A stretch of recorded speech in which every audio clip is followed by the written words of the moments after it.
rebounding. Hello. You guys, I just said to Fallon as we were going live, God, this microphone is so flaccid because I was having flaccid microphone issues. And it still says 0 on the little peaky thing, but It's okay, Brendan. Brendan says, I think I'm alone now. Oh, I think I'm alone now. I really don't want to see anyone around.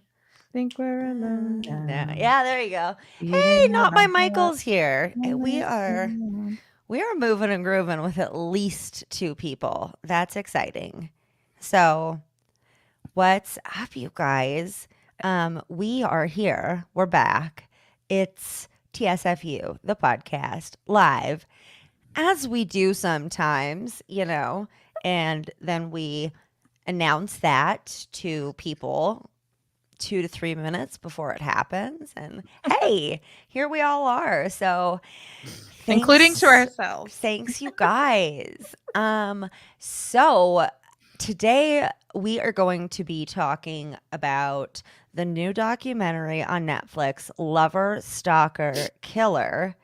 It looks like a pretty killer documentary. But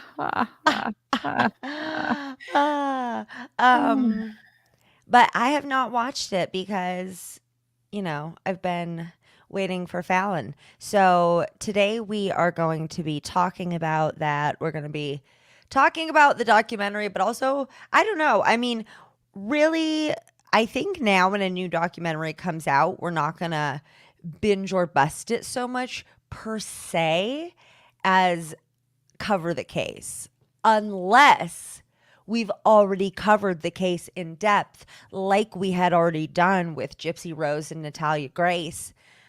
Unless we've already covered the case, if it's a new documentary, we're just going to talk about that case in depth. So we got Kat in the house. Yay. Welcome, you guys. So we are going to go into official podcast recording mode, and I am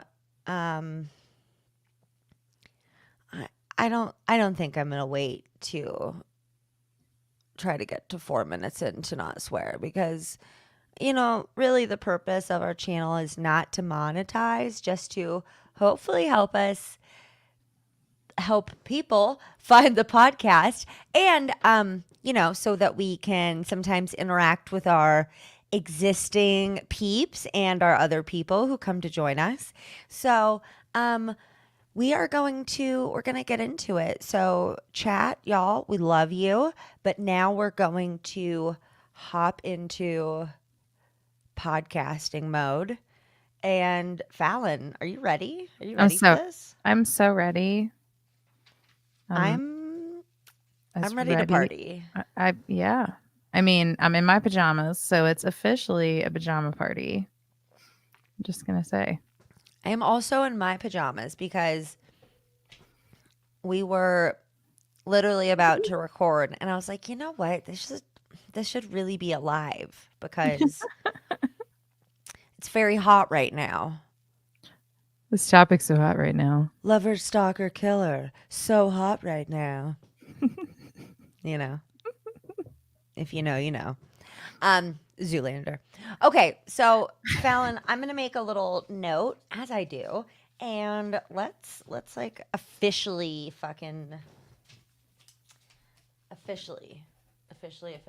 get into it. Okay.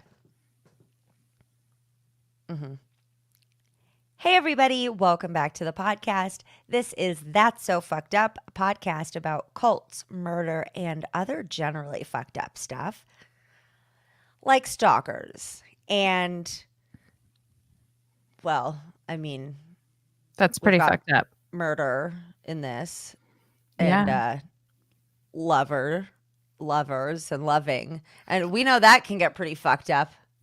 I mean, it covers all the bingos we have except one, I think. So which one should we play today? I don't know. Well, I would say fucked up bingo because murder bingo is more like serial murder Yeah. bingo. And so I think probably fucked up bingo if you want to play with Okay. us. tsfuthepodcast.com, click play with us. Fun. Okay, I'm going to play fucked up bingo. And what's up, you guys? We are your hosts of this here podcast that you're listening to. I am Ashley Love Richards. And I'm Fallon Maury. And you guys, what the heck? They are dropping docs like they're hot left and right on all of the platforms right now. Let us say they're starting the year off strong with the true crime documentaries. It's almost like Netflix doesn't care that we have a production schedule that does not involve their new docs, which is kind of rude. Honestly, yes. But you know what? Last month it was ID, bleh, Investigation Discovery, and Lifetime, which is generally not one of my channels of choice. I canceled my subscription after I watched the Gypsy Rose documentary. And then actually the Chowchilla documentary that we just covered, but used more so one over the case than the documentary, about the 1976 abduction of 26, yes? Yeah, Children? 26 children. I can't believe I remembered those numbers. That's 19 wild. boys, 7 girls. No, 19 girls, 7 boys. It's the other way. Yeah, so that was on Max. But this. Oh, and then American Nightmare, which I covered with Shantae because you have children and a life outside of the podcast. I do? Yeah. That's what I hear. So, yeah, you guys, that's actually out on the feed already. We covered the kidnapping of Denise Huskins and the victim blaming and treating victims as suspects. It's just gross. But it was a really good documentary that is on Netflix. We just covered that, and now Lover Stalker Killer popped up and was like, "Hey, I'm really good," and I wanted to watch it today, but you said no spoilies. No spoilies. And if you happen to be one of our friends watching us live, no spoilies in the chat if you know about this case, because it is kind of a twisty loop. And it's, I don't know, it keeps you guessing, I think. Well, you know I love a guessy mystery. So, Fallon, we're supposed to ignore the chat, remember? I know, but I didn't want somebody to ruin it. Sorry. Okay, but now I have to make a note about this. Okay, it was my last time. Hold on, but like, I don't know what. It was 7:50. It was 7:45. Okay, but now I don't know where we are now. Do you know where we were? Yeah, we're just starting. Okay. All right. I don't know. Just start again. We didn't really start anything. We can start wherever you were before. Okay. Yeah. Yeah. So I watched the documentary, and I gotta say, it's pretty detailed to the point where extra research was less detailed than the documentary. So there's not a lot they didn't cover. I was able to fill in some like specific dates and some other little things within that maybe weren't in there, but they pretty much covered it all. It was really good. That's kind of rare for, I mean, most documentaries. There are some amazing documentaries out there, like this one, I guess, that really cover all of the information. And then there are a lot like American Nightmare, for example, that are really good, but also leave you wanting more information. And annoyingly, there's not really more information on the internet than the documentary as well. Yeah. I was really hard pressed to find information about Matthew Mueller pre the Denise Huskins crime. Did you watch this documentary, Fallon? I No. I sound like a 12-year-old. You didn't, so you don't know what I'm talking about. No, Oh, not you got to yet. go listen to that episode when you have some time. I do. Why are we now in the Midwest? I don't feel yeah, I don't know Ooh, what what you just doing there? happened. I have to go listen when you have some time. Yeah, it's good stuff, eh? Canadian, maybe? I don't know. Well, this documentary takes place mostly in Nebraska, Well, so it's see? perfect. Excellent. Tell me And about it, stud. all right. Tell me about it, stud. I'm gonna go before she starts singing Grease. Um, I am gonna talk about a lot of details from the documentary, but I'm not gonna go shot for shot, so it won't be just like a retelling. So this case is mainly about a male victim, not just a male victim, but he is a big factor in this, which is something we don't always see. I think we were talking about is male victims are pretty underrepresented when it comes to talking about crimes. His Yes. his Yes. name was Dave Krupa, and he had worked as a mechanic and was just splitting up with his wife around 2011 or 2012. He and his wife had gotten married. They had had a great relationship, and then kind of, he said that it they weren't really able to be together, but they wanted to be happy for their kids, so they sort of amicably split up. She moved to Omaha, Nebraska, where her family was from, and he decided to move there as well to be close to his kids, which is awesome.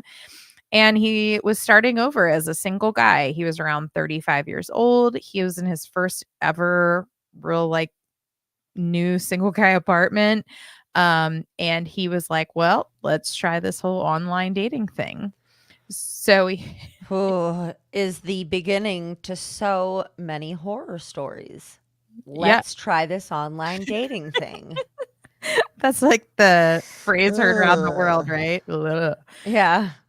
He went on Plenty of Fish. Uh, Ooh, I've been on there. Have yeah. you? Is it Fish? Is that the Christian dating site or no? Fallon, I don't. I've do never. I look like I would have been on a Christian dating site? I mean, not even do I look like, but you know me. So that's a silly question. Of course it was a Christian dating site. Please. No, but no, it's a regular dating site and it should be called Plenty of Garbage because there's also plenty of that in sea. And Maybe it's like Plenty of Fish in one of those very polluted rivers where they have like three tails and two heads. yeah, yeah. I don't know what I'm gonna do if I ever become single again because I mean, obviously, segue back to the conversation. Mhm. Um, sometimes you find a lover, but then they become your stalker and or your killer. It's dangerous on the internet. Yeah, I've never I'm not going to go down that road. But I have not been in that the dating site situation as of yet. I don't plan to be. I don't know why I said as of yet, like I'm planning to get on a dating site. And if my husband's watching, I'm not planning to get on a dating site. Jeez, Fallon. Um so anyway, Dave gets on Plenty of Fish and he's not looking for anything serious. He's just, he's newly single and he wants to find just someone to hang out with. And he says in the documentary, like, I put in all my info and nothing. He gets zero matches at first. Finally, around 2012, he on the site, he meets a woman named Liz Gollier.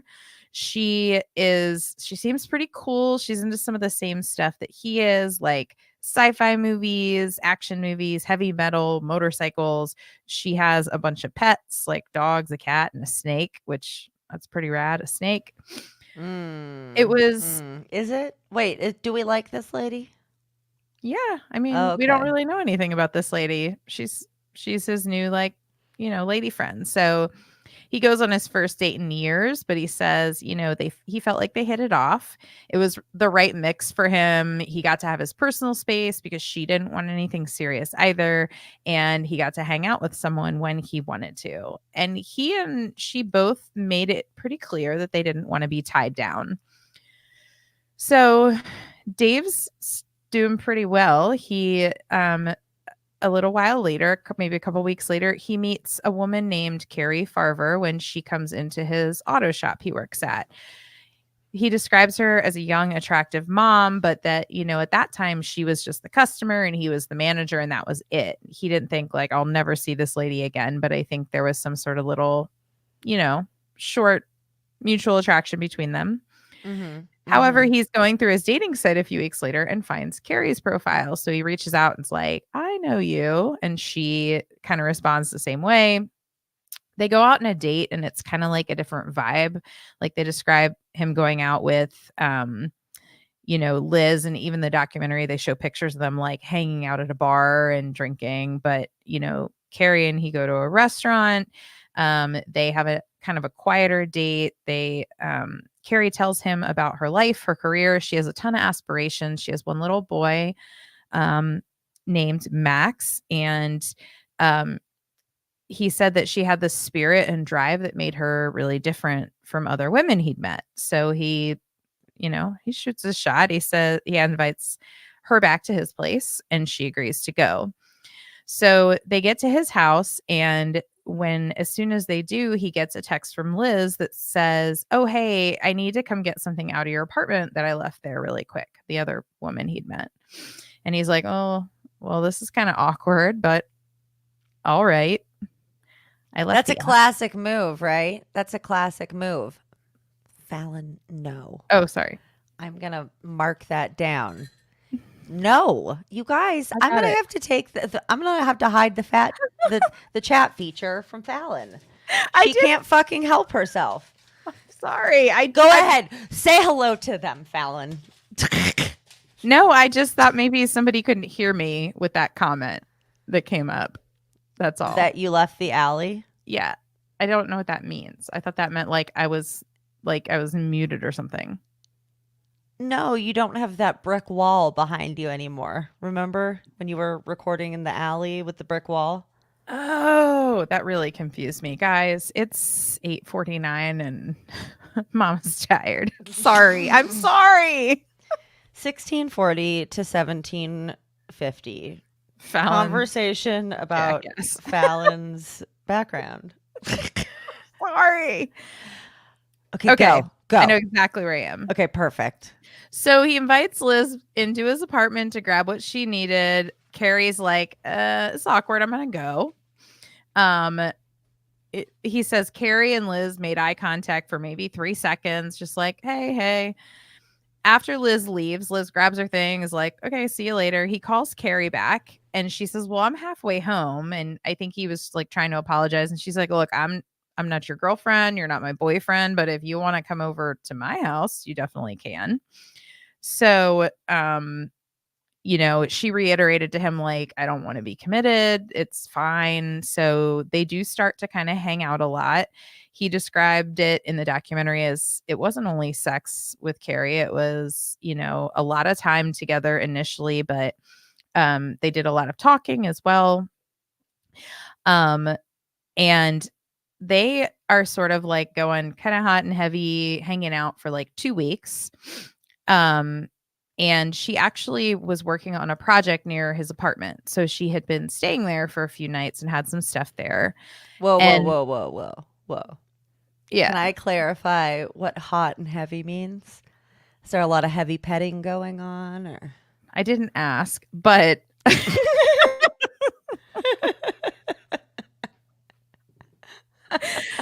sorry, I had to. Okay. No, it's okay. They like I said, he said it wasn't all sex. They talked a lot, but they spent a lot of time together, like in a short period of time. So I'm sure there was both some heavy and petting happening during that. Bow, chicka, bow, wow. You guys, we're recording this on February 13th. Oh my gosh. Do you think they released it? right around Valentine's Day for a reason. Yeah, nothing like the Day of Love celebrated by stalkers, hunters, and killer. Wait, what's it called? Lovers, stalkers, and killers. I think there's no S's. Other than that, I think you nailed it. Oh, got it.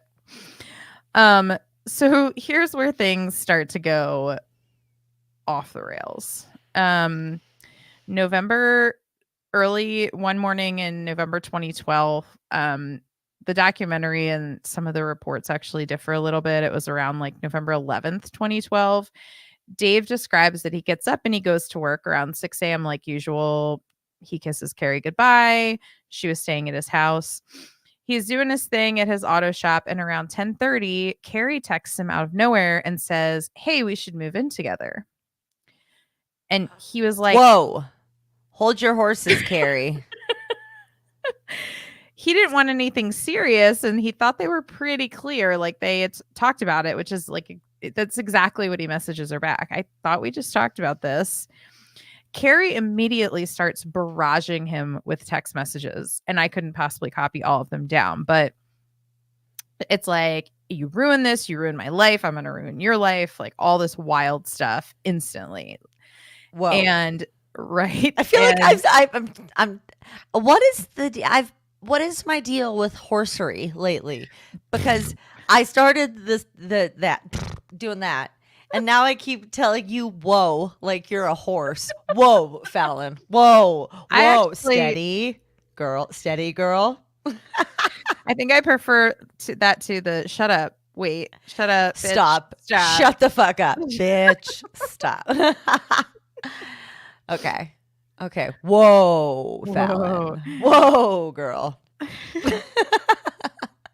I get so goofy when I'm tired, and you're gonna make it so So much do worse. I. And it's 6:53, which is 7 minutes it's from your late for bedtime. me. Yeah. Yeah. Yeah. So So he thinks that probably like, okay, I totally misjudged this girl. I didn't, know her as well as I think I did. We had the wrong vibe. He goes back to his place. All her stuff's gone. Her overnight bag, her toothbrush, you name it.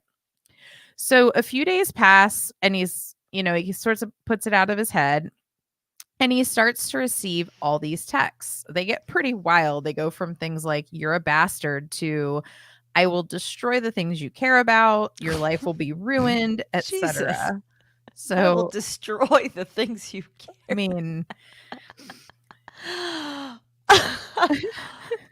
This is intense. Or is he talking about how he's feeling at this point? Is he he's scared? he's like blown away. Like he's not scared yet because it's just like a bunch of weird, like, level 5 clinger stalker type text. Like it's not saying any of this super crazy stuff yet, but it does go from like 0 to 10 in like a couple of days. Around the same time, Carrie Farver's mom, whose name is Nancy Rainey, she's interviewed around this point in the documentary as well. And it's important to mention because she was watching Carrie's son, and she said she hadn't seen Carrie. She's still got Carrie's son with her. She hasn't seen Carrie. And she said, like, well, we've had our ups and downs as a mother daughter. I know that she recently met a new guy, and it's weird that she hasn't checked in a few days. So she tells the police, like, hey, I haven't been in touch with my daughter. I don't know what's going on.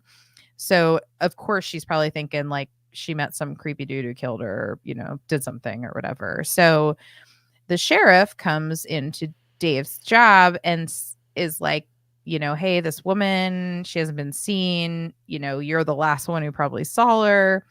And so he pulls up all the threatening messages and was like, well, I got a story for you guys, look at this. And they're like, oh, okay, this is probably a case of just like a relationship gone bad. Hopefully it fizzles out after a few days.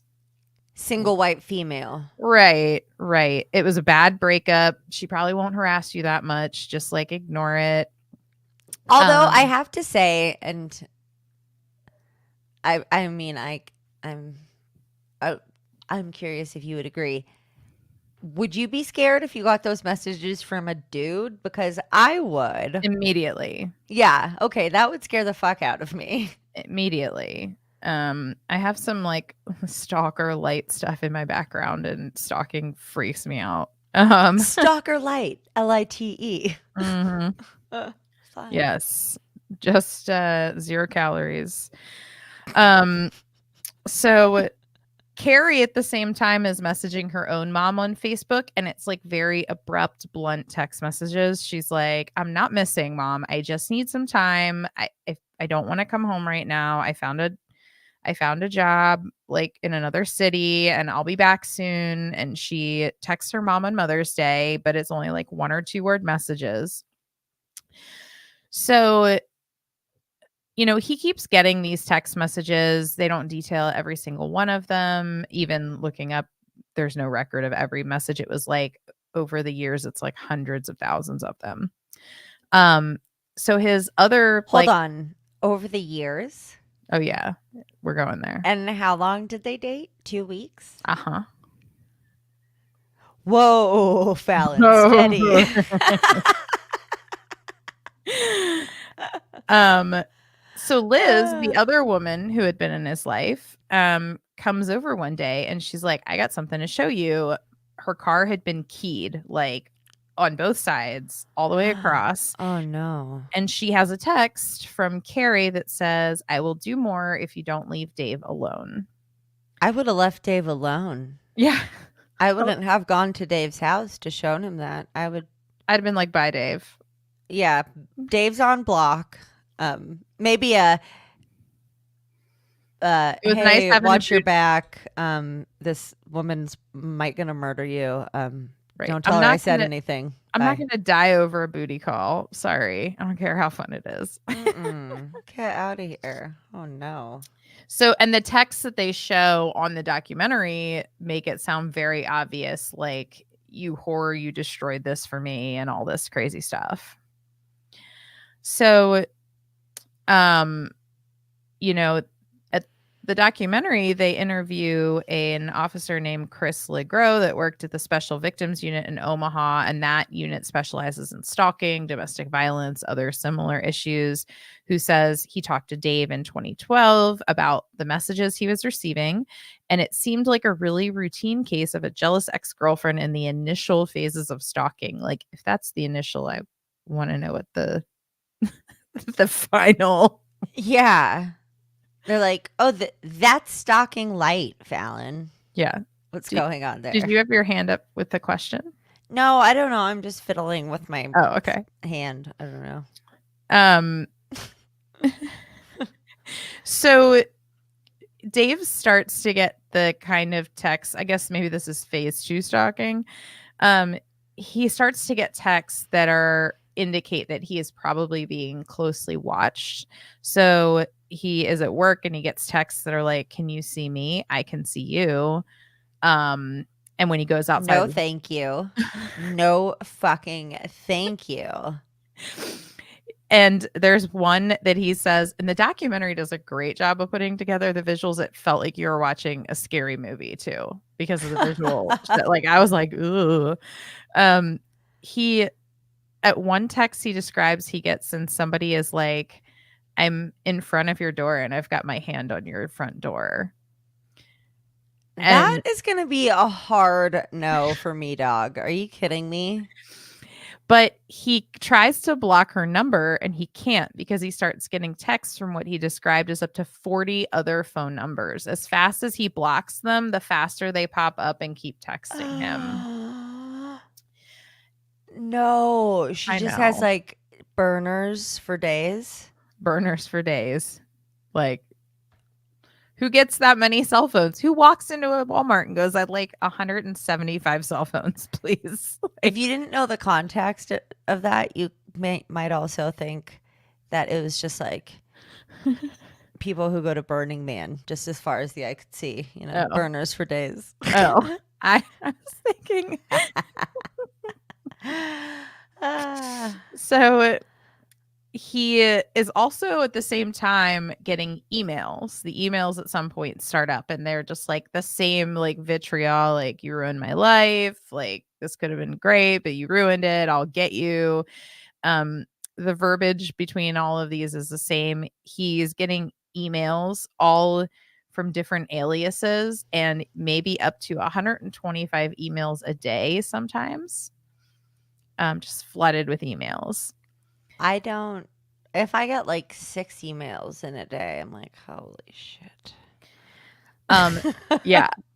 So he went to the detective and he's like, "Look, I'm getting like messages from her with the details about the customers I'm talking to at my job and she's saying like I'm going to go after the customers. Like if you aren't I don't know if it's like if you Dude. aren't going to be with me or like if you don't stop seeing other women, like I don't know what the threat was cuz they didn't show that, but he starts like getting paranoid looking around outside of his shop. um he knocks on doors all over the areas around his like automotive shop and no one has seen her. So at some point she texts him and says, "Here's my address." She gives him her address cuz he hasn't seen her in however long now, months maybe. And she it's the same apartment complex he lives in, um at apartment 12. So he's like describing like he goes out and he's like getting more and more and more nervous and there is no apartment 12. The I'm apartment getting more stopped and at more and more 11. nervous. It stops at 11. Yeah, so she gave him a fake address so he would go out and like walk around his complex and look for her and there is no apartment 12. Probably while she was futching. Watching. Probably while she was fucking watching him Yes. from a bush or something. So yeah, probably. I can just picture this lady like in the bush with her night vision goggles. So one day he gets a text from Carrie and she is showing the inside of Liz's house and saying, "Ooh, I wonder if she's in here." And Liz Is he come still dating Liz? I think at this point they're like friends and they talk, but they're not like I don't think he's actively Ugh. dating anyone because he's being pretty full-time stalked. Liz, you should So fuck that friendship, you know? yeah. So he goes over to Liz's house to find that she had gone into Liz's garage, keyed Liz's car, and spray painted "whore" on the wall. Um, Liz, like, he felt bad because he felt like Liz was being harassed by this woman. And Liz continues to receive texts like "you're a whore" and "a homewrecker." He really wanted to protect her, and he felt like they both knew what each other were going through. So they like rekindle a romance at this point. Like they're in a full time relationship now, he and Liz. Ay, ay, ay. Um, so um, Dave's ex-wife's name is Amy Flora, and she enters into the story as well. So at this whole time, he's like, still being a dad. He's going to see his kids on the weekends or bringing his kids to his house. And at this point in the situation, his ex-wife Amy is like, knows about the text and is like, I don't want the kids to go to your house anymore. Like, if you want to see them, you have to come over here. And they were pretty amicable, it seemed like. So no big deal. While he's with his kids at her house, he gets a call that from Liz that all the windows of his apartment have been smashed out and it looks like someone has been there. There are clothes on his bed that are Liz's that she had been like keeping at Dave's house that are on the bed. They're slash and stab with a knife, you know, like they were murdered. And the words "go away, Yes. whore" are written in lipstick above the bed. I mean, as Gypsy Rose said, the D must have been pretty fire. Love you, Gypsy. I do love Gypsy. Um, wow. You know what's really fucked about stalking, and maybe this is touched on in the documentary, but they can never do anything until the stalker does something. It's like, okay, well, now they broke in and sexually assaulted me. Now can we do something? And they're like, oh, Yeah. maybe. Did he leave DNA? It's like, I okay, well, now he murdered me. I'm dead. They're like, okay, we'll look into it. I know of actual people that have gone through this, like not to this extent, but have like a pattern of text messages or like scary behavior or emails. And when you go to police, they're like, or authorities, they're like, I need a place, a time where you were like physically confronted and threatened or stopped to barred access from getting away. And then you can have a restraining order. I'm like, so I just need to get murdered to get a restraining order. Mm-hmm. Gotcha. Mm-hmm. That's all. Um, so at this point, the detectives who are like looking into this, they think they have probable cause for an arrest warrant, but they can't find her. And so I feel like she's a ghost. she's the ghost. You can never, where is she? Where's Waldo? We're getting Where's, there. where is she? Oh. We're getting there. Oh, okay. So Dave is, getting all these messages now. His kids are included. Like, you're at so and so restaurant eating lunch with your kids. And like, I'm sorry, once you involve my kids, I'm going fucking scorched earth on you. That's it. Like, Totally. at this point, like you asked earlier, like, how was he feeling? Paranoia had become his absolute life. Like, he was constantly thinking about the what ifs, like, what happens when I open my door? He's like feeling trapped inside. Like, he doesn't want to go anywhere. He thinks someone's always watching him. This is every day, all day for him.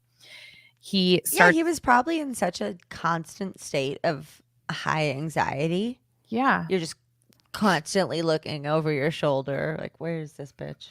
Right. And he starts spending more and more time at bars and just kind of, if he can go to a bar after work and have a beer and just like quiet his head down and all these thoughts and ignore his phone for a little while, like he can maybe get through another day. And he reported in the documentary at this point, he is on the road to a mental breakdown. It's been almost a year since this started. Oh, yeah. So, I mean, I guess this bitch is gonna find him regardless. But has he tried to change his phone number or like move? He's Or... about to do all that. Okay. Yeah. Okay. In August of 2013, so again, we're like almost a year from when it started, he gets a message from Carrie that says, I set that whore's house on fire. He runs to Liz's house. Liz's house is completely burned out. Her kids luckily were not in the house, and she was able to get out. I don't know if she's in it or she found it, but all her pets inside died as a result of the fire. Whoa, And whoa. Trigger warning. oh, sorry. Oh my God, you guys. Okay. This bitch needs to go down because she's I can't even I'm say it. sorry. She's a murderer of the most precious things. Dogs. Oh, Fallon. I'm so tired. Ashley's like, we need to go back to training. Tony is going to be so upset when she hears that. Well, I can jump Sorry, in and Tony. put a trigger warning in the edit if it helps. Yeah, maybe. I'm like, maybe. We're trying to get this thing out. No, I don't know. That's probably good. I'll make a note. I'm sorry. I don't like it. That's okay. I don't like it either, Fallon. And the thing is that you can be like, oh, they killed a bunch of babies. And everybody's like, that's fucked up. And you're like, and then they killed some dogs. And everybody's like, oh, hell no. And they get their fucking pitchforks out and shit, Yeah. Rightfully so. I mean, dogs are precious angels and we don't deserve them. I was talking about my dogs the other day being super sweet to my kid. And I was like, dogs are such good people. They're the best people. So at this now, of course, it's a different investigation. The detective and the fire teams meet at the scene and they're like, okay, we're at the point where someone is going to get seriously hurt or murdered. You think? Um, they talk to Liz at the scene and record the interview on tape. And she's like, I'm being stalked since last November by a woman that went out with the guy that I'm dating for like 2 weeks. Liz at this point is like doing what you said. She's like, all right, dude, I've had enough. I'm moving. So she moves. She doesn't tell him where she goes. She's only forwarding info. He felt really alone. So he She also, didn't tell him where she went. She was done with the relationship oh, at that yeah. point. She's like, I'm done with this. So Dave also Yeah. was feeling super alone. And I don't think he moved like out of the town, but he moved addresses. He changed his phone numbers. He got a new job and wanted to rebuild his life. Dave has to go to Alaska or something. Yeah. Well, Dave stays near where his kids were in Right. Nebraska. Oh man, kids are a bummer. They dictate so many of your decisions. Fuck. I mean, they are tiny humans that depend on you for everything. So, It's so much to deal with. Oh. so about a year after this happens, things are actually pretty quiet for like a year. What? Um, the I hope I say this name right. The Potawatomi County Sheriff's Office is a small county. It's near where they are. I don't think it's in Omaha, but it's nearby. They are looking into Carrie's disappearance because she still hasn't been found and her mom is really concerned about her. Another thing that the detectives earlier in the case had done was Carrie had been on meds for bipolar. She was diagnosed with bipolar, and I fucking hate when people blame people's like badness on mental illness because that doesn't make people bad people. But they're like, oh, well, she's bipolar. That explains it, kind of. No, it doesn't. No, it doesn't. Exactly. Bipolar's a mental illness, and I would say that what she's displaying are, listen, I'm not a doctor, but more traits of a personality disorder. I don't know But, which one, but but, mhm. so they're sort of like blaming this on her because when they went and looked at her apartment, she did not take her meds with her wherever she moved to. So not like, I mean, there are other pharmacies in other states, so I guess maybe it didn't occur to them that she could get them filled somewhere else. But she the so Nancy Rainey, that's Carrie's mother, she's like, I don't have faith in any of you guys. Like there are two investigators from this sheriff's office. Their names are Ryan Avis and Jim Doty. They approached their boss and are like, we want to take over this case. This is super weird and it makes no sense. So when they visit Nancy, Nancy's like, I haven't seen my daughter since November 11th of 2012. Um, she sent me a message that said, I took a job in Kansas, I'll come back and get my son. That never happened. And at this point, she's like, look, whatever she's done, I just want to know she's okay, sick, hurt, whatever. If she wants to go live her life somewhere else, I respect that. But like, I just need to know where she is. Um, so, um, so they start really looking into this kind of in earnest, with fresh eyes. Wait, Dave, because they can't find the Carrie, stalker? yeah, Now they're like, okay, now we'll look into it. yeah. What? Well, and they're still operating on this theory, like maybe she had a mental health crisis. So not really blaming it, but maybe she had a mental health crisis. She stopped taking her meds and became non-compliant and she moved and she kind of like, broke down a little. Like they just don't know because it's so weird. And remember from Nancy's perspective, like she doesn't know her daughter has been stalking a million people. She just like It's her Mm. daughter, and she's taking Mhm. care of her daughter's little boy. Right. So, um, Dave, it's a year later as well for Dave. He's moved and he's trying to start over. Liz has been out of the picture for a year, so he decides to start dating again.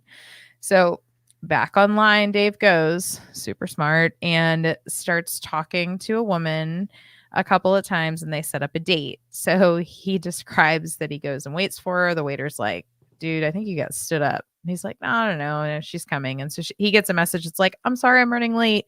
And then another hour later, he gets a message from this woman and it's like, oh, by the way, this is Carrie. Okay.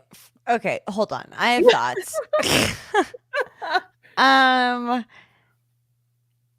Wait, how long had it been since Dave had heard from Carrie?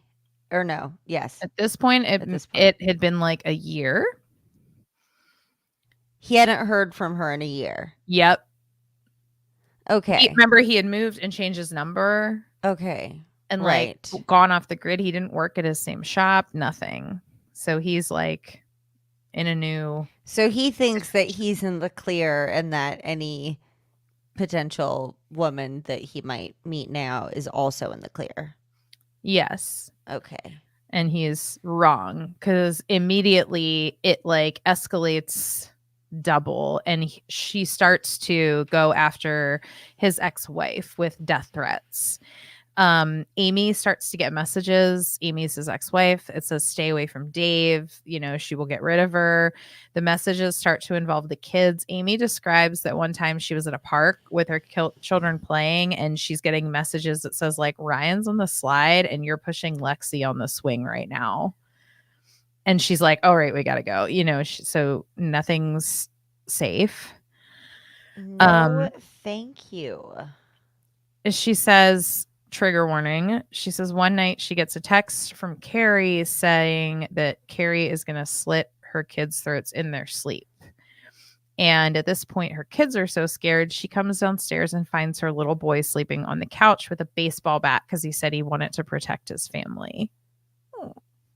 This cunt is just terrorizing this entire family. Yeah. So Dave's dad gets him a pistol in case he needs to ever protect himself and his family. It's like a Smith & Wesson 9mm automatic. He's like, I'm not going to wear it on my belt like a cowboy with a revolver. Like, I don't really shoot guns. So he puts it in a locked box up on a top closet, forgets about it in the meantime. Carrie's messages had made it sound like she was moving to Kansas initially, but the police start looking into it and realize, like, well, this is weird. All of Carrie's stuff is still in the house. Her clothes were in the closet. The bed was still made. Her coat was laying on the chair in her kitchen. Like, nothing would suggest that she had packed and moved to Kansas. And they go back and look at her bank records. Why did nobody do that before? She only made 2 transactions after she went missing at a Family Dollar and a Walmart, but after that, nothing else. And then So Carrie she's just gone completely off the grid except for text to messages. stalk Dave. Correct. And That's her whole life now. Her whole life apparently is stalking Dave. And then her mom, Nancy, says, you know, when Carrie went missing, Carrie's dad was really, really sick. And Carrie loved her dad, and she would have never disappeared when her dad was that sick. And Nancy said, I had a dream that my husband said, it's okay, Carrie is with me after her dad passed away. So See, this she is so just has, weird though. yeah. Sorry, because this does sound like the behavior of a very mentally ill person. Like they've abandoned their child and their family. Yeah. But after this, Nancy said she had a feeling like, I don't think, you know, like, is Carrie is with us anymore like alive. And she calls up the investigator, Jim Doty, and says, I don't think Carrie left on her own. And Jim's like, yeah, me neither. So they change what they're doing and they start looking at Carrie's disappearance through the lens of like a death investigation. What At, is going on? What is at, happening, Fallon? we're about to get there. So it's now 2015. It's almost 3 years since Carrie has been seen. Dave and Liz have continued to get messages, but if they look at it like, okay, Carrie's dead, so who is sending these messages? They I love this guy. The documentary, and he's sort of like the third member of the team that really cracks this open. He's a special investigator. He volunteers as like a reserve deputy. He makes $1 a year to provide technical assistance to this tiny sheriff's department. He comes on the recording and he's like setting down all his caffeine. He's like, I've got Soylent that has caffeine in it, and my cup of coffee for today, and yesterday's coffee also with caffeine in it. And this is like nerd food. This is what nerds drink. I drink 4 bottles of this Soylent a day, and that's what I live on. He's like, oh, by the way, I'm also on the spectrum. That's why I drink the same thing all day. Why is he drinking yesterday's coffee? Because he loves his caffeine. I get that. What the fuck is Soylent? It's like isn't Soylent Green is people? no, I think Soylent Green is like a protein drink or something No, that you can Soylent buy. Green is people, Fallon. Everybody knows that. Not Soylent Green. Okay, now I got to look up what Soylent is because it's not people. Well, Soylent Green is people, though. Yes, Charlton Heston said so in you're- 1973. You're correct. Soylent makes ready-to-drink shakes that are meal replacement, vegan protein shakes, and bars, etc. Okay. Well, hey, not so fun fact. I went to the doctor today, and guess who at 36 years old and thought she was in pretty good shape has high cholesterol? Guess who else has high cholesterol? You too? Oh my gosh, I have to stop having so much sugar, and I'm Same. sad. It runs in my family. Girl, we got to be careful. You guys, listen, this is coming from a couple of gals who've got high cholesterol, apparently. You know what? Either stalkers or high cholesterol is going to get you. Life's a bitch. Yeah. And Right? and So hold on. Is Anyway. she dead? Don't tell they're me. assuming at this point that she's dead. That's how they're looking at the investigation. They're like, okay, well, we haven't gotten anywhere assuming that she's just this stalker that disappeared into the ether. So let's look at it from a different angle. Let's look at it like we're assuming she's dead, and now we need to figure out if she's dead, who's sending all these messages to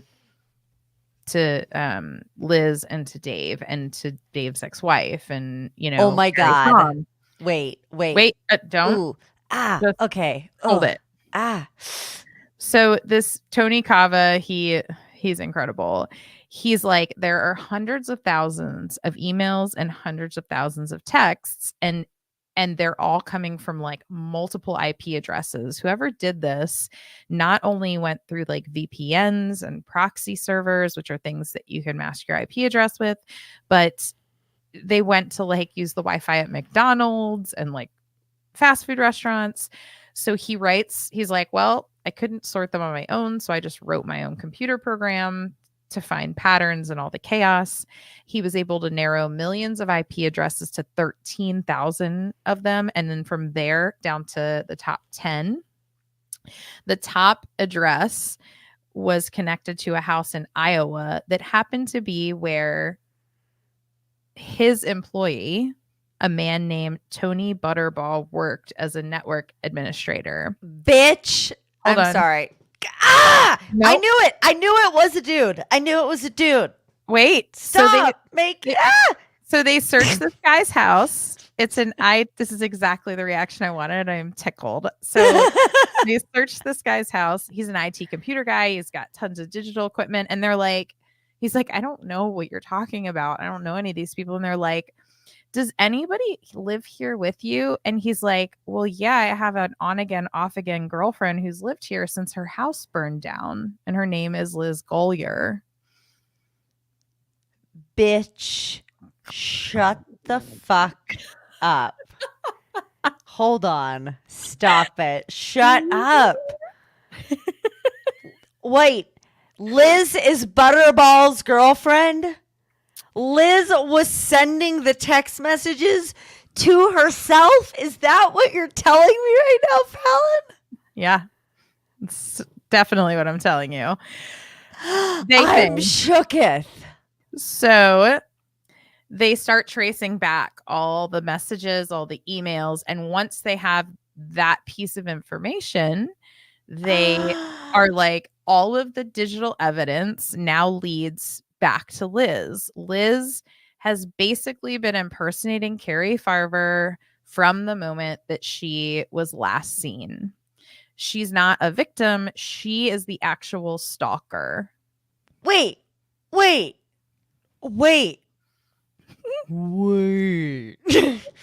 and there's still more to this story. Okay, but just wait. Hold on. Was Carrie ever a stalker? No. She was always like, is Carrie alive? You're probably going to tell me.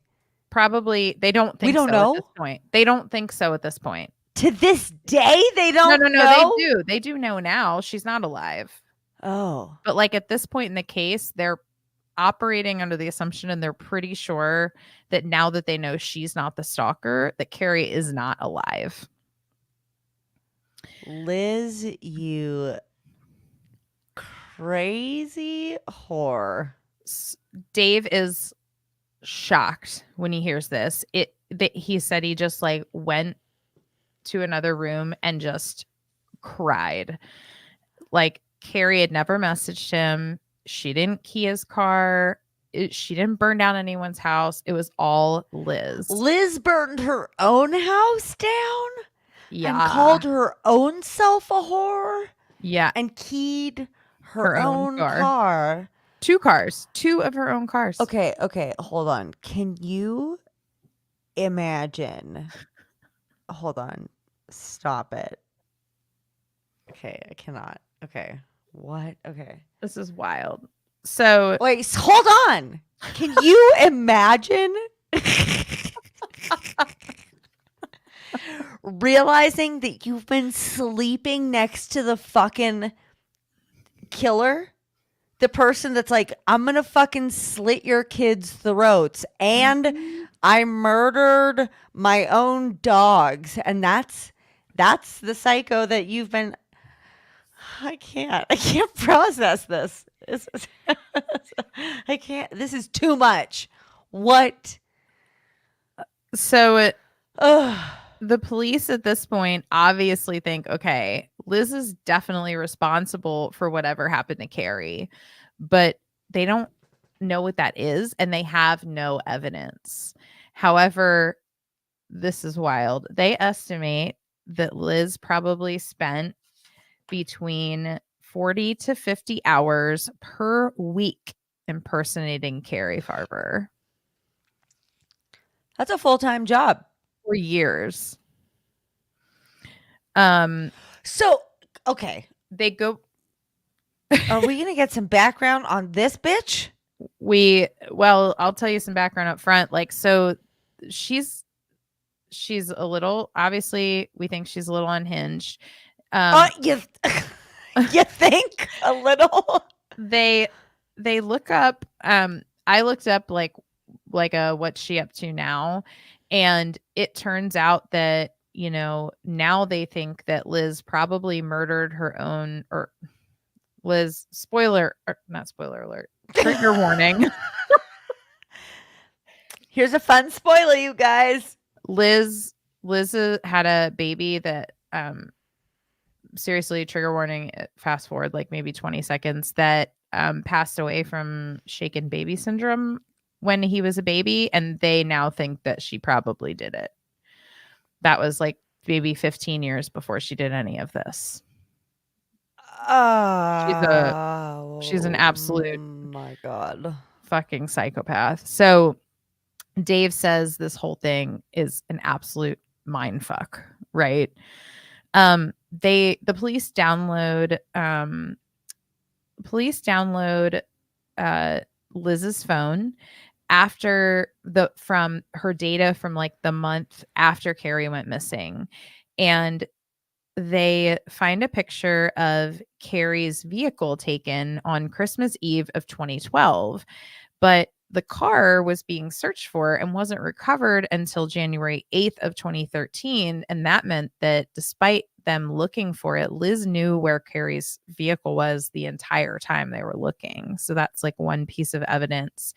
They go back through Carrie's car and they find a fingerprint discovered inside the car. It had been entered into evidence at the time. They're like, well, now we got someone to run it against. Let's run it against Liz's fingerprints. And they find that it's a match for Liz. It was on like a mint container in the center console. Liz, you dirty, dirty whore. Um, Do you want to know something though, really quick? yeah. Why isn't it? Press Shift 6, bitch. Sorry, not you. Why? Oh! I know. I know what I have. Okay. This became a lot less climatic or whatever. But hold on. Uh, Bingo was his name-o. Dang Oh, it. yeah. I covered up the Wow. squares. But yeah, I got a bunch. Mutilation because she mutilated the car. Bloodshed because, you know, that is happening. Um, I, Munch. Okay, I don't remember what the other ones were, but mass hysteria because like everybody's freaking out. People meet on the internet, and, rarely a good thing. Manipulation and Munchausen because this chick was like getting off on getting attention as being a victim. Yeah. Um, yeah, the police put a tracker on her vehicle to monitor her at all times at this point. I don't they I haven't been able to find how they got the tracker under her vehicle, but as they watch her behavior, they discover that she is driving and circling around Dave's ex-wife's house on a daily basis, like where she lives with her kids. Um she um Dave comes home, he's over visiting his kids. He comes home to his own house from his ex-wife's house, and he discovers that the gun box that he keeps his gun in has been like moved. So he takes it down and opens it and realizes that it's empty. The gun he's owned for protection is now gone. Um Oh a couple days later, no. the police have, strangely enough, Liz shows up at the police office and she's like, I want to talk to you. I'm being stalked by Amy, who I believe did something to Carrie, and Dave's gun is missing. And she goes on to describe Dave's gun like down to the finest detail. Um, uh, the very next day, 911 gets a call, and it's from Liz Gollier, who reports that she has just been shot at Big Lake State Park, which is in Council Bluffs, Iowa. And she's been shot in the leg by a woman who took off running. Like some lady came to her car, shot her in the leg, and ran away. Hold on, Um, hold on. At this point, though, they know that Liz is a liar, right? yes. They're like, So okay, Liz, you shot yourself in the leg. exactly. So they go to Amy's house and scare her to death with guns drawn, right? But she's like, I thought I was going to get in trouble, but the police know like she didn't do this. There's a news report that comes out that says, Liz has been shot by another woman. Hold on. Are they doing this on purpose? To The next thing they do, the next few things they do are what to try to bait her into giving up like Okay. everything. So after she recovers from the hospital, the Police invite Liz to the sheriff's office, and Liz identifies Amy, of course, as the prime suspect for her shooting. They obviously think she did it to herself, but they're like, okay, we're just gonna let you kind of, like talk yourself into a hole here. So Liz goes into this whole thing, and they show it in the documentary, and there's conversations online, but Liz is that you can find, but Liz is like, Amy has the same level of hostility toward me that she had toward Carrie, and she had before in the past. So now she's trying to make it sound like her and Carrie are like on a team together, right? Like Amy, she's setting it up to make it look like Amy killed Carrie. So they decide to play into her theory, thinking maybe she will write to herself as Amy if they know what she does by now, which they do. So, of course, a few days later, Liz is like, oh, you guys, you'll never believe it. I started getting emails from Amy. Like, because I won't stay away from Dave, and now I'm getting threatening emails. So she forwards those to the police. You know, a detective is like sort of pushes Dave and says like, hey guy, if this were me and my kids, I would move back in with your ex-wife to like take care of your family. And Dave agrees. And this they do because they're like, okay, if we can get him to move back in with his ex, like Liz is going to go fucking crazy, right? She's going to go nuts. So Liz starts calling the police, accusing Amy of killing someone, shooting her, and getting to move in with Dave and getting to be free. And they said, well, like, we can't do anything without evidence. If for some reason Amy keeps threatening you and she sends you details about this murder she committed, that would like really help us out. So Liz forwards all these emails to them that Amy starts sending her, which she obviously it's her making them up, about Carrie's murder. It's a whole long description of like how Carrie was murdered, that she was, her car was parked in an abandoned lot, that she covered Carrie with a tarp and had like burned her body, that Carrie was stabbed. And if the emails are true, obviously this would be a huge break to the police. So they go back and they tear Carrie's vehicle apart, because if she was stabbed, there should be evidence. They tear her vehicle apart. They're like, okay, well, if Carrie was driving and got stabbed by Liz, then her driver's seat should be covered by blood. It wasn't. They pull the cover off the passenger seat, and like the whole bottom of it is like covered in a blood stain. So now they're pretty sure they know that Carrie was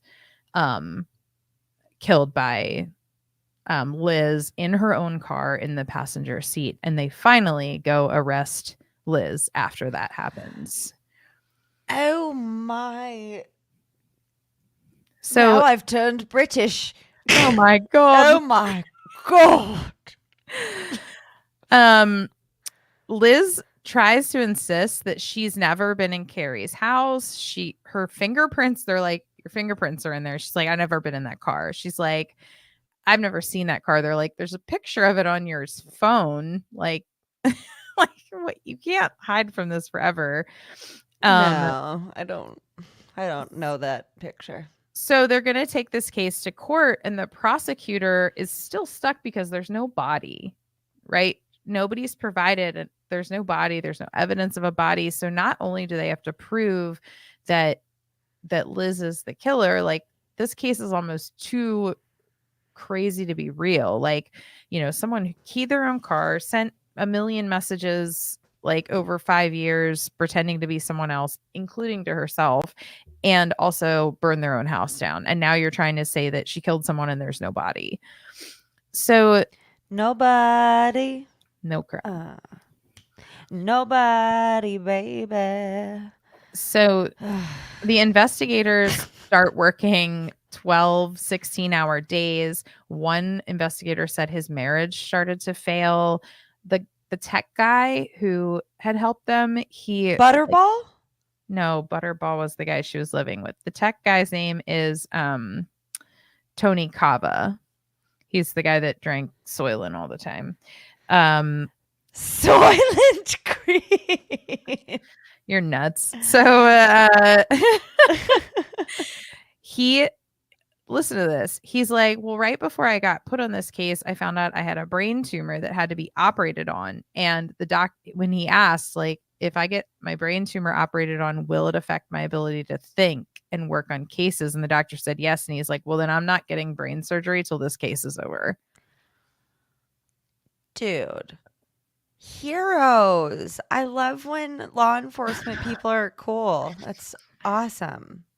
There's some serious cool like detective police work in this. So Dave, the police go back and they talk to Dave. They're like, "We're coming up short. Do you have any electronics that you used or had with you around like November or December of the year Carrie went missing, which is 2012?" An iPod. Close. They find an he goes to a storage unit and he finds that he has an old tablet and it's completely the tablet is like completely dead and That there is is close. yeah. Like a tablet is to a laptop what an iPod is to an iPhone, kind of. You know. Yes. So there is an old memory card in it. So Tony pulls the memory card out and there's no files at all because it was wiped clean. But they go back and they look into it for deleted info, which you can do if you have the right tools. And there's about 11,000 of them.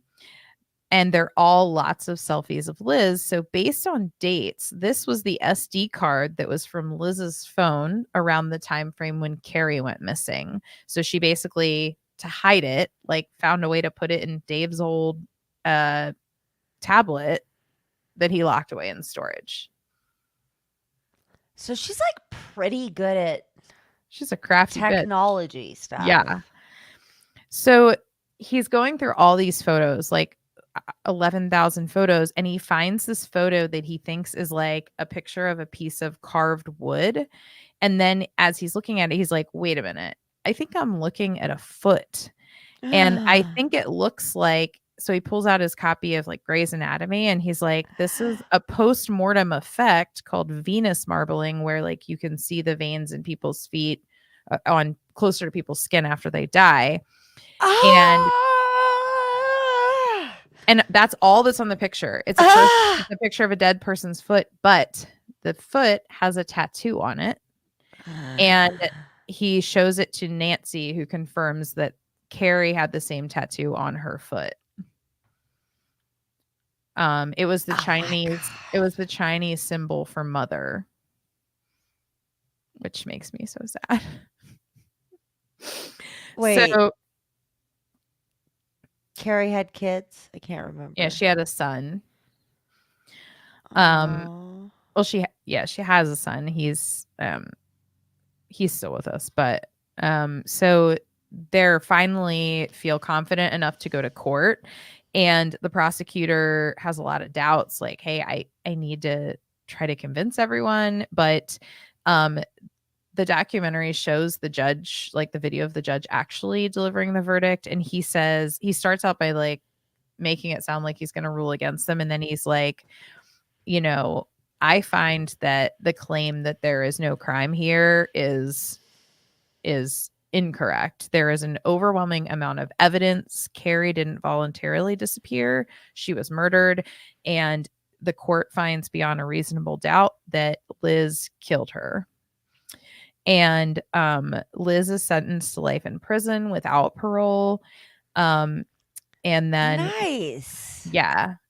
She is, I did go look it up to see where she is now. She is in the Nebraska Correctional Center for Women. She also got 18 to 20 years for second-degree arson, the fire at her own house. Good. She tried to make an appeal in 2018 and she was rejected. The police who worked on it were like happy to have closed it, but they said, it was so sad. She had been a wonderful mother. When they went back and looked through all her like videos, they found like, all these videos and pictures of her with her son. And like so many people for so long thought Carrie was this like stalker monster. And it turned out she was completely innocent. Dave said, he felt like if I had never met her, then she wouldn't have met Liz and this wouldn't happen. So he carries this guilt like this is completely his fault, which is not his fault. Does Liz have kids? She said she did when, she met Dave. They don't really talk about them in the documentary, and I haven't found much like about them.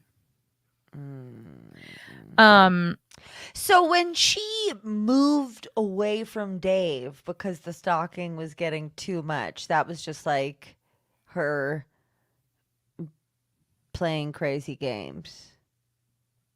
yeah. Yeah. I mean, Yeah. So are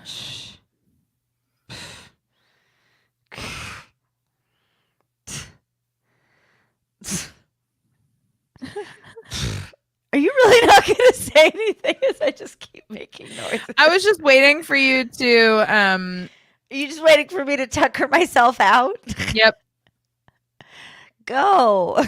I was looking to see if I could find anything really quick about her kids, but so they've done a really good job at trying to keep Liz's kids completely anonymous. So there's That's like good. really not a lot of info about them online. Like they're probably going to have to deal with. And sometimes if you've heard about this case before, you might have heard the name Shanna Golier because that's like her other name. It's like her first name or she goes by her middle name or something like that. So, but yeah, other than that, like what we described before, they think that she actually has probably killed before. But she is currently in prison. But like Nancy got to at least know what happened to her daughter and see kind of some justice done for it. Poor Dave feels like he kind of like he caused this to happen, which he did not. Like it was just bad happenstance. Liz was just absolutely nuts. Probably was nuts from the minute she met him and said like, I don't want a serious relationship. And what she meant was like, I want to stalk you forever.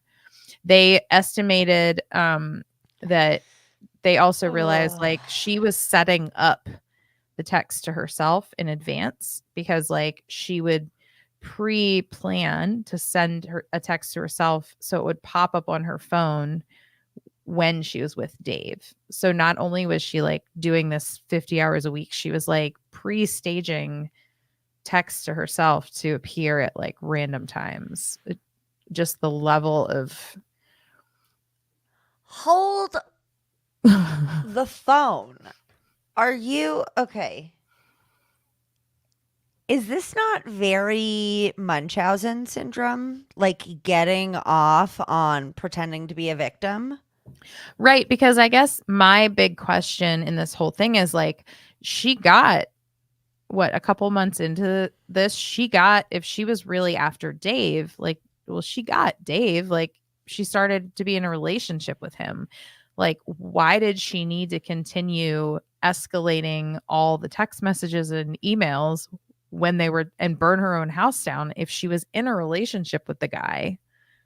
Right? Like it doesn't so much about it is just so then you have to imagine like maybe she did it just, because she liked Okay. doing So it. I did just look up factitious disorder, which is what it is called now. It's no longer called Munchausen.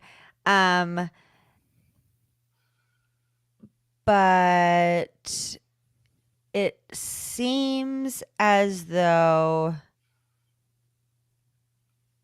Factitious disorder is it usually usually has grouped to do with medical. medical It's stuff. Yeah. grouped with all of the other like somatic symptom and disorders like that in the DSM, like with all the other ones having to do specifically with something in your body, or like medical issues or like, because there's Okay. yeah. So it's usually So what is this shit? I know we're not doctors, but just being a psychopath, or I guess it's maybe, just but like an psychopathy. extreme amount of attention seeking. Like I get attention. I mean, Ugh.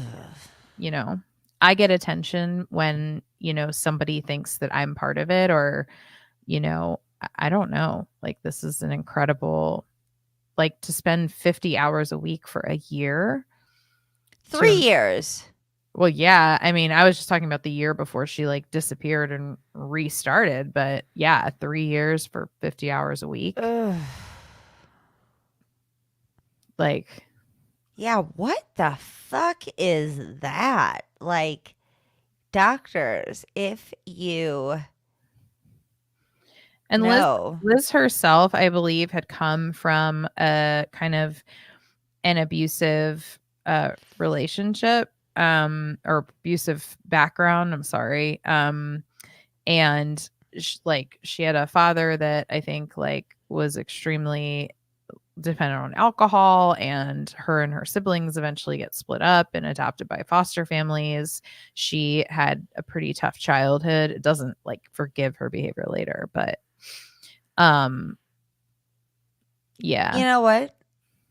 Sorry. A lot of us have alcoholic parents and abusive childhoods, and then we don't No, I murder agree. people. I So, agree with you. I'm just saying, like, she did have a background that like wasn't easy, but it doesn't like excuse anything she did, or that didn't cause what she did. yikes. Whoa, Fallon. Whoa, girl.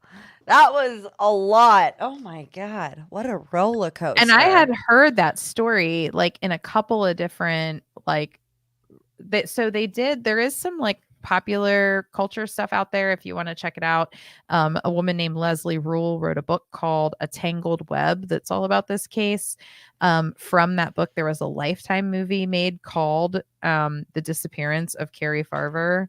Okay, I was going to say, like, there had to have been a movie about It- this made at yeah, some point. it was a true crime movie. It wasn't like a pretend Lifetime movie, but it was literally just like copy paste from the Leslie Rule book. Um, Oh, okay. yeah, so there's Because a this couple would make a things really on good scary movie. the documentary is kind of like, if you've ever seen a scary movie that has like the stalker type stuff in it, they show like all these creepy shots of like her, like Angles. they show him like looking out the peephole and there's a figure really close, and then it does that weird little flicker and the person is back down the hallway, and then it flickers again and they're gone. Like, ugh, hate that. Mm. It's so Mm. creepy. This It's is so good though. this is Right? It's wild. I don't even know what to say. Yeah, what the fuck, man? That was yeah, that was a lot That's why I was to like, take don't in. look anything up, because you have to be there for the like the turning point, the No, twist. that was the right call You for should probably sure. put a warning on it. Like, if you haven't seen the doc, there will be spoilers, because this one has some spoilers. Spoilies alert. Oh my goodness. Well, let's wrap this bad boy up. It is late night for Ash and Fallon. So, we've got to hit the road. Um so I think Shantae said this the other day and I really liked it. She said, "Well, that was real as fucked up." Nope. I'm tired. I think she one of us or both of us said that was real as fuck. And fuck. You know what? I'm too tired to try a new slogan. That's crazy, Ashley. Why would you try that tonight? Why would you do that? I don't know. Bye. You guys go to tsfuthepodcast.com. That's where you can play bingo with us and you can see our Patreon and our merch and our social medias and our all of that, you know. And we've been getting so many nice new reviews lately. You guys are the titties. We love you. Um, remember, don't stalk people and or murder them. Just like be cool. Okay. With that. Bye. Bye. Woo. Okay. 1:24:10 is our end time. Great stuff. Great stuff. You Thanks. guys in the Chizat. Thanks for being here. That Yeah. was Last minute. We love yeah. it. We're like, "Hey, we're going on in 5 minutes. Hope to see you there." So, thanks for coming, you guys. That was wow. Um I have a little show Kat button. said, Does that mean that I could show "Yeah, comments? you can show You've com." given me too much power. I knew that I knew. Kat said, "I knew that I knew the story. I watched the movie doc on another channel." Yep. Okay, Kat knew it. As soon as Mecca, I heard the woo, name, I was the same yeah. way, Kat. As soon as I heard the name last night, I messaged Ash when I was sitting down to watch it and was like, wait, I know this. No, and you're like, you might have covered it because it is hard to keep track of the 350 plus episodes that I've covered. I get it. Um, and you were like, you might have covered it, but I was pleasantly surprised because I didn't know that at all. Yeah, wild. Mecca Films. What's up, Mecca Films? I haven't. Hey. I don't unless you're under a new name. I don't think I've seen you before. So hi, welcome. Says I think the night Liz saw Dave take Carrie into his apartment, she called Dave to tell him she needed to get something out of his place, and when she crossed paths with Carrie, she snapped. 100%. So what I think happened was, yeah, I think Liz was already a little stalking Dave. Like I think Liz had already like set her sights on it. And so she was like already watching him in his apartment when he went out with Carrie and was like, "Oh, he's bringing another girl back. I need to get in there." And then when he like as soon as she saw the girl, like that was it.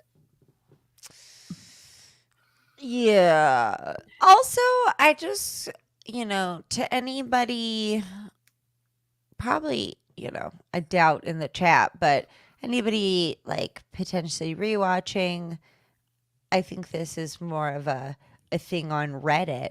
But I was, on Reddit talking about the fact that I think Matthew Mueller would have become a serial killer had he not been caught, um, because he was a peeping Tom first. Well, actually, I don't know if he was a peeping Tom first. It's kind of weird. The peeping Tom came later, which actually really tripped me out. But he definitely escalated from like he would break into women's house and say he was going to rape them, and then like twice he did not, and Yeah. then we don't know what happened for 6 years, and then he spoilies breaks into, well, I don't want to spoily it for you, you haven't seen it yet. It's Okay, okay. no spoilies, no spoilies. But I just want to say that things like peeping Tom and stalking and whatnot, people are like, oh, whatever. That shit so often leads to murder. It's always escalation. Like, um, and people on Reddit were like, oh, I don't think this guy was actually would have become a serial killer because he didn't seem to enjoy being violent towards the women. I was like, he broke into women's houses, bound them, and then threatened to rape them. And then probably the ones we don't know about probably went ahead and raped them. And then, as we know, escalated. So just because he didn't like violently rape anyone that we know of, people are like, oh, it doesn't seem like he like enjoys hurting women. I'm Well, like, let's not forget how what? many people don't report those crimes. So like how do you know based on what the fact that no woman has reported that he raped her? Like so many women are probably terrified. You have to you have to watch the documentary or listen to the episode that I did on it because um, one of his victims, the cops are straight up like, "Are you sure that happened? Like, are you sure you weren't Oh, dreaming?" And she was like, "No, like that definitely happened. That's like, how else would I have gotten these marks on me?" Then this is my favorite thing that I've heard in a while. The cops asked her boyfriend, who did not live with her, if she makes stuff up a lot, if she's prone oh to telling my stories. God. This was in 2009, by the way, Fallon, not in 1956, in case you were wondering. Like, It makes me so mad. yeah. And as not my Michael said, that is violence. Yeah. Breaking into women's houses and terrifying them, even if essay them or not. I'd say that's pretty fucking violent in nature. It's really fucked up. And I could get on a rant about the Terrifier, but I just think that it's crazy that we live in a society where people are watching movies like the Terrifier for fun, where they're like trying to literally as graphically realistically show like prolonged scenes of women getting mutilated. That's like entertainment on a Saturday night. And then people, I think it does affect things, because then people are like, yeah, that's not violence towards women. It's not like he fucking hit her in the head and broke her skull with a fucking hammer. So he's not violent. It's Well, like, it's right in that camp of like when we were even, I know it's not women and sexual assault, but like when we're talking about like Chowchilla last week. Now that was a long time ago, but people going, well, if it was just mental torture that ruins a person's entire life, they didn't really suffer at all. Like, because they weren't actively murdered, they were yeah, okay. Like, they're fine. but 25 out of 26 of them have had lifelong repercussions that stop them from living a full life. Like, it was an act of violence if you put 26 kids in a dark school bus and make them all think they're going to die. So like, it's just as much an act if someone busts into your house for any reason. Like, it's a violent act. Yeah, no, it's If it wasn't a violent act, you'd knock on the front door. But that's not what your point is. Your point was to do something violent. right, to terrify people. Well, now we have three people, but I liked how it just went down to one. They were like, "All right, ladies, you finish the story." But well, we'll go anyways. We're gonna end the live stream. So thanks for being here, you guys. And replay crew, if you're still here, thanks for watching.